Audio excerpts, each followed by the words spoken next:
Before I start the main body of my assembly, Samira from the head student team has a quick announcement she'd like to give, so I'm just going to hand over to her. Hi everyone. I'm just going to be explaining the posters I've stuck around. So there's two, I don't know if you've seen them, but one of them is for artwork experience. So this is during work experience week, but it's to help Mr. Radford with a mural that should be put outside of K Block. So throughout the whole work experience week, you'll be with the head student team or a member of the head student team, and we'll be working on designing, planning, and actually painting the mural outside K Block, and then actually doing a presentation and possibly a fundraiser. But after we have those designs and we take a picture of the mural, it will be sent off to Coventry University. And I've been told that there's an exhibition that they're going to be putting on so that your work can actually be displayed. So it actually counts as work experience. The other thing, Miss Watson needs some volunteers to help during work experience week with sorting out uniform.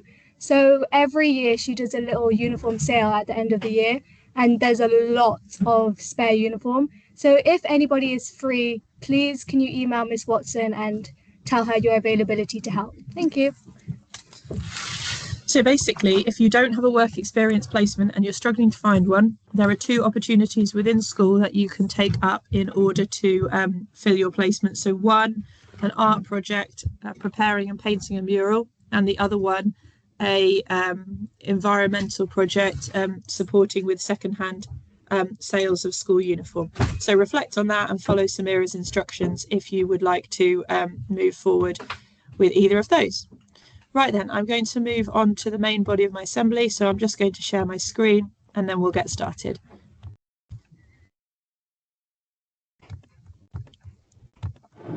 Right then, as I explained last week, every assembly for the next however many weeks until the end of the academic year is going to be focusing on Pathway to Year 13.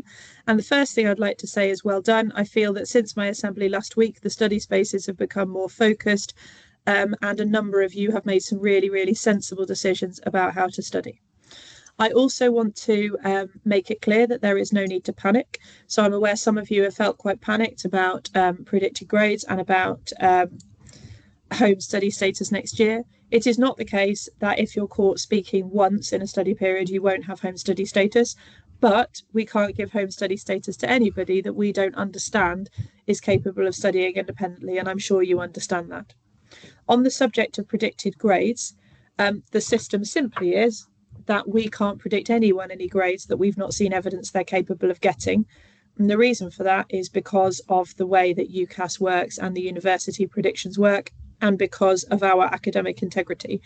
So what we are saying is that the progression exams are super important because they will provide part of that evidence. They don't provide all of that evidence. You've done assessment throughout the year, you've done classwork, homework, your teacher will have assessed how you're getting on with your things like contributions in class, but it's one part of the picture, and it would be very, very wrong of me not to make you aware of the system we use to predict grades, and then for you to be angry down the line that you didn't understand that these progression exams would be a big part of the evidence base.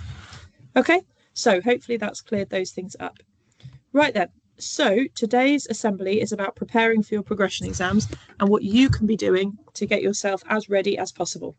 Firstly, before I start on the main body of the assembly, access arrangements are the things that some people have for their external exams, such as extra time, rest breaks, a reader, a scribe, a smaller venue, working on a laptop. If you feel you are entitled to these and you don't currently get them, please speak to Mrs. Hosking as soon as possible so we can make sure these are in place for your progression exams. In order to be entitled to them, there has to be a specific reason. You might have a medical condition, you might have special educational needs, there might have been a conversation about your processing speed, this could have happened at a previous school. It's not a case that if you think you benefit from extra time, you get extra time, or whatever it is. There is a really rigorous process, so you should be aware if you think you're entitled to these access arrangements. If you think you'd benefit from them, not just in the way that everybody would benefit from extra time, but you have a real need, you think you have slow processing, you think you might have some neurodiversity, then it's really important that you go and speak to your doctor about getting assessed for those things so that we can look at whether we can put access arrangements in place. because, as I said, the exam board systems are very rigorous and we can't just give people access arrangements. But if you think you're entitled to access arrangements, maybe you had them at GCSE or there was a conversation about them at GCSE and you don't currently have them, please speak to Mrs. Hosking as soon as possible. Right then, so today we're going to have a little chat about preparing for your progression exams. And the reason I've picked today's date to do that is because you have got half term coming up and it's really important that you use half term strategically. Now, I want to be absolutely 100% clear. You need a rest at half term. I am not saying that you should spend all day, every day studying at half term. You absolutely should not. The first thing you need to do is plan out your rest. But it is also not appropriate at this stage of year 12 for you not to study. You need to do a bit of both, and that balance is really hard to get, which is why I'm doing this assembly. So the first thing I'd like you to do is a little bit of introspection. You will either be somebody who's fairly laid back or somebody who will run themselves in the ground. It's quite rare for Finham Park students to be in the middle. Some are, but not lots. So reflect deeply on which one you are. Are you somebody who will have done loads and loads of work and your risk is burnout? Or are you somebody whose risk is actually that you're just not going to work hard enough? Now, we talk a lot about well-being. But at the end of the day, and I say this a lot and I'm going to say it again, the best thing we can do to help ourselves with our well-being is ensure we study early enough so we don't need to panic at the end. If you leave everything till the last minute, there really isn't much the school can do to help. And ultimately, this is the hill to die on at this point. Your predicted grades are very, very important to you. And your predicted grades will make a significant difference to your future. And I'm not going to be flexible on your predicted grades if I've not seen evidence that you're not capable of achieving a certain grade. I'm not going to be taking stories like, oh, I just didn't try hard enough for my progression exams, but I know I can do better. I'm not interested in that.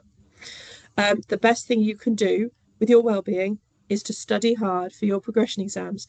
Start studying now if you haven't already started, and I hope you've already started, but start studying now. Use half term really wisely. We then have 5 school weeks, maybe 4 school weeks before the progression exams, so there's loads of time at the moment. Use this time really productively so there's no panic, and that will be the best thing you can do for your own well-being right now. With that, please do access wellbeing support at school. You've got your mentor as your first port of call, Laura Mitchell, the counsellor, and Mrs. Hosking. Then you've got myself, Mr. Shepherd, and Mrs. Gossel. And I would say if you're struggling with your mental health beyond normal day-to-day worries and anxieties, what I mean by that is it's normal to be stressed about exams. That is stressful. Everybody has some level of exam stress. But if your mental health struggles are debilitating and life-changing, then you may well have some sort of mental health illness, at which point it's really important that you see your doctor. Okay? Now, how can you start to prepare? So today's assembly is a bit of a call to action, because what I want you to do is I want you to do the specific things I'm about to talk to you about to make sure that you are ready for your progression exams.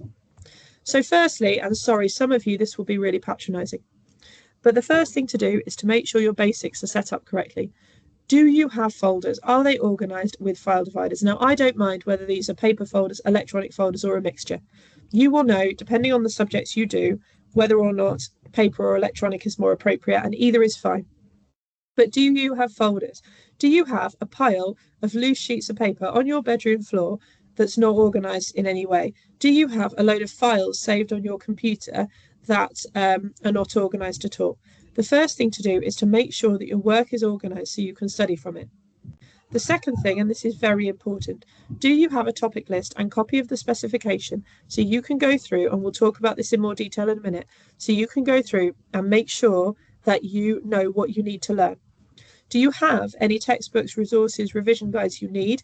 If not, now's the time to be purchasing them. If you can't afford them, then you can have a conversation with us about using the bursary.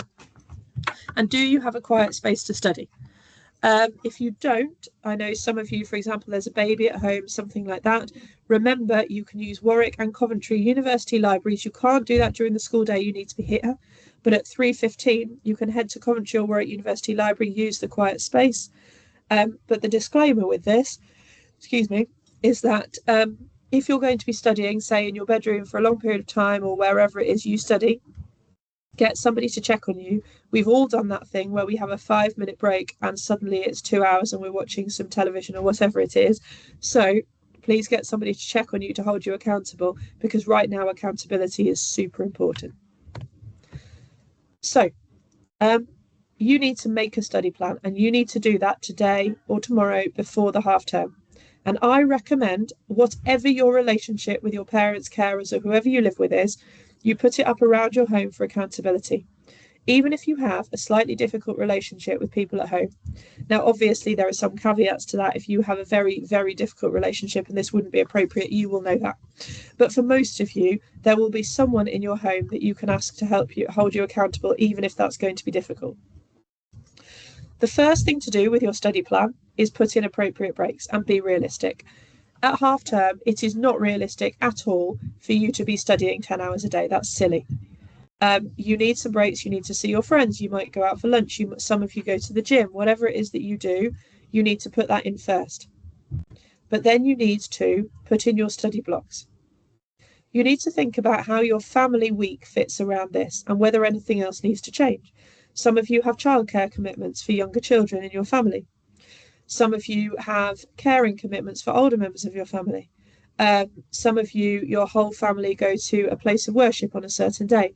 All of this is fine, but if it's adding up so that you do not realistically have any time to study, then that's a conversation you need to have. Some of you, I know, are going away on holiday with your family this week. Again, that's fine, but it's not appropriate for you not to do any studying this week at all. So you need to have the conversation with your family about, when you're on holiday, if they're all going to the beach for a couple of hours, can you stay in the hotel room and do some revision, whatever it might be. You will know where you're going on holiday. Some of you are going to visit family abroad. There should be a space that you can study, and you need to carve out some boundaries for when you're going to do that. Think about other commitments. Believe it or not, I know there are a number of students in your year who like to go to the gym for 3 hours at a time, and you like to have an exact number of minutes rest and weigh out all your food to a certain gram. Now, I want to be clear, I'm not saying going to the gym is a bad thing. I wholeheartedly support exercise for physical and mental health, but right now is not the time to be going to the gym for 3 hours. You have exams coming up, go for an hour. You can, if you want to go to the gym for 10 hours at a time over the summer, then you do that, but now's not the time. If you have a part-time job, and I know lots of you do, and lots of you contribute to the income in your household, think about the number of hours. What is essential? If your part-time job is absolutely essential for your family income, then you can have a chat with us about the bursary, because you might be entitled, and then we can help you a bit financially. So think very carefully about the priorities of what else you do.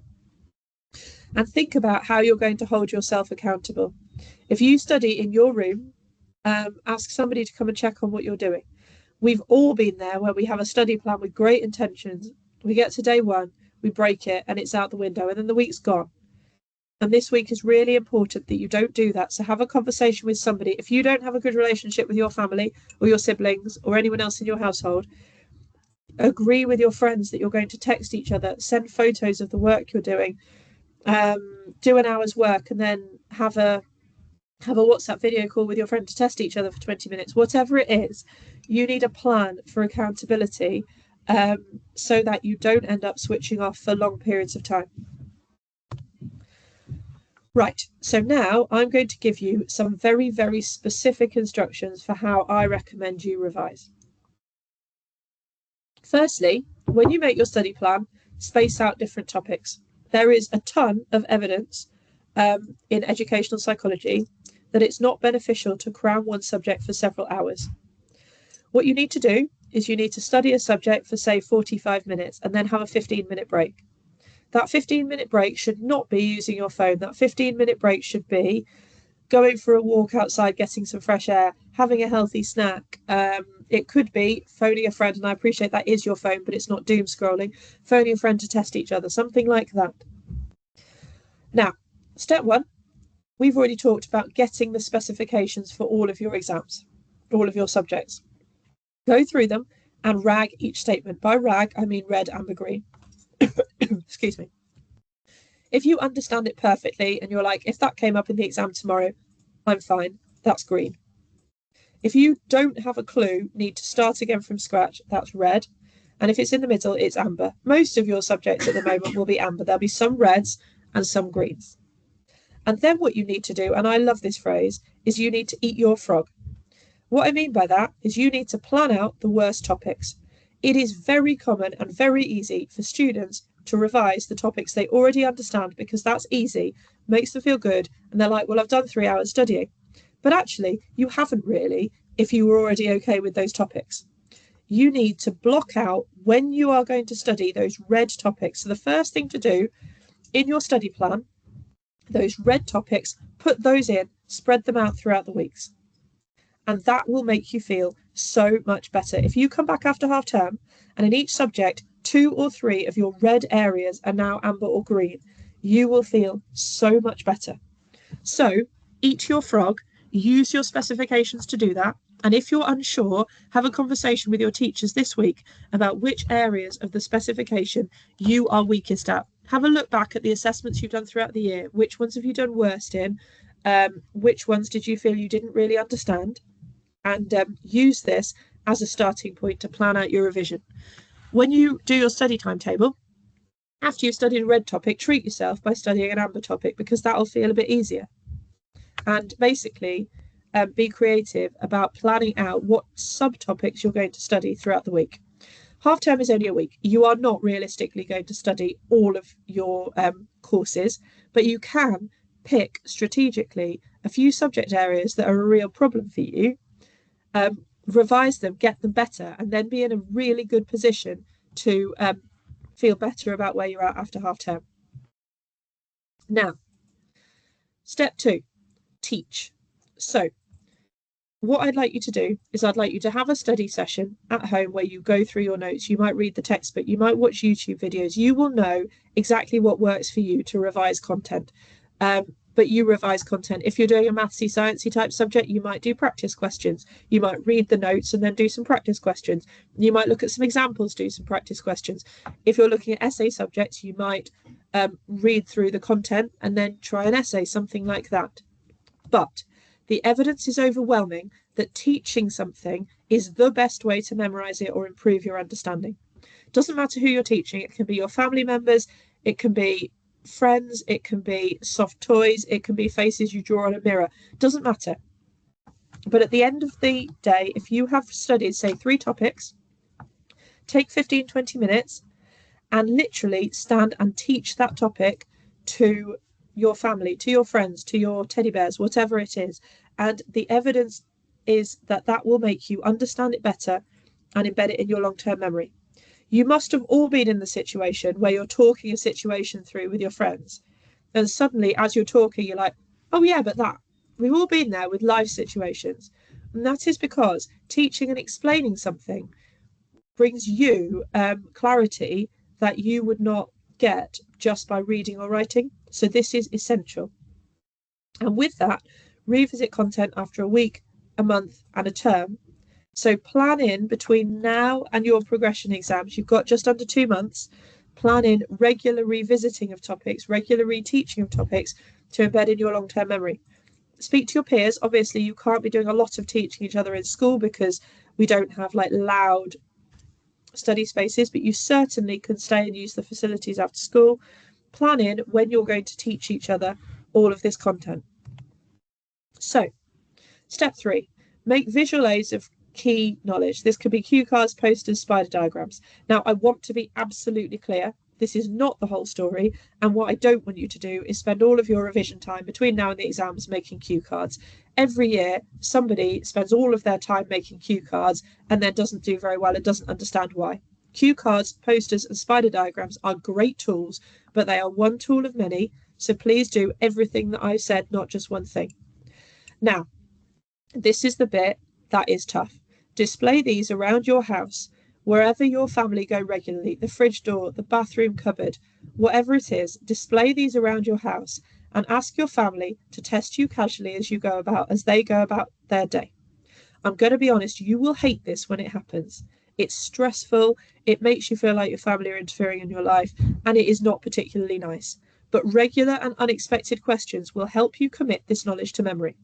So if you've got some key bits of knowledge, if you do law, particular court cases, if you do maths or science, formulae, whatever it is that you need to know, information you must know, stick it up around your house. It might not be in line with your parents' or carers' aesthetic for their beautiful kitchen, but it's only a few weeks. Stick it up around the house and just say to them, every time you open the fridge to get something out, test me on one of these court cases, test me on one of these dates, test me on one of these formulae, whatever it might be. It will make a massive difference. And as I said, you'll hate it when it happens, but you've just got to take a deep breath and suck it up, because it will make so much difference to your long-term memory. So, step 4, this is particularly important if you are after an A or an A star. You need to access higher order skills. That means you need to be able to really think through topics thoroughly. This works for maths or science subjects, and it works for essay subjects. When you are making notes on a topic, write your notes. Condense them into 100 words, then condense them into 10 words. That really helps test your understanding, your deeper understanding in terms of what the most important words are. For essay subjects, compare and contrast both sides of an argument. Use an essay question as the argument, and make sure that you are answering your question very, very clearly when you are answering an essay. Discuss this with somebody. Have a discussion around the dinner table. Have a discussion with your friends. Really get the debate going. Right now, you can write a challenging exam question and write the mark scheme. So, reflect on why the question you've asked is challenging. One of the best ways to improve your understanding is actually to write the questions yourself, because you have to understand the nuance of why the question you've asked is harder than other questions. So actually write and create exam questions, write the mark scheme, think about why those are challenging, and then swap them with somebody else, get them to do them, and see how they've done. And then you can loop back to the teaching, and you can actually teach them how you wanted that question answered. So that is a bit of a whistle-stop tour of how you should be revising, and that formula will work. Right, examiners' reports, if you've not heard of them. Every year, the examiners write a report after every exam saying what they wanted to see and what was done well and what was done badly. They're all on the exam board websites. Read them, read them, read them. These are so valuable. Make spider diagrams, cue cards, whatever it is you do of the key points.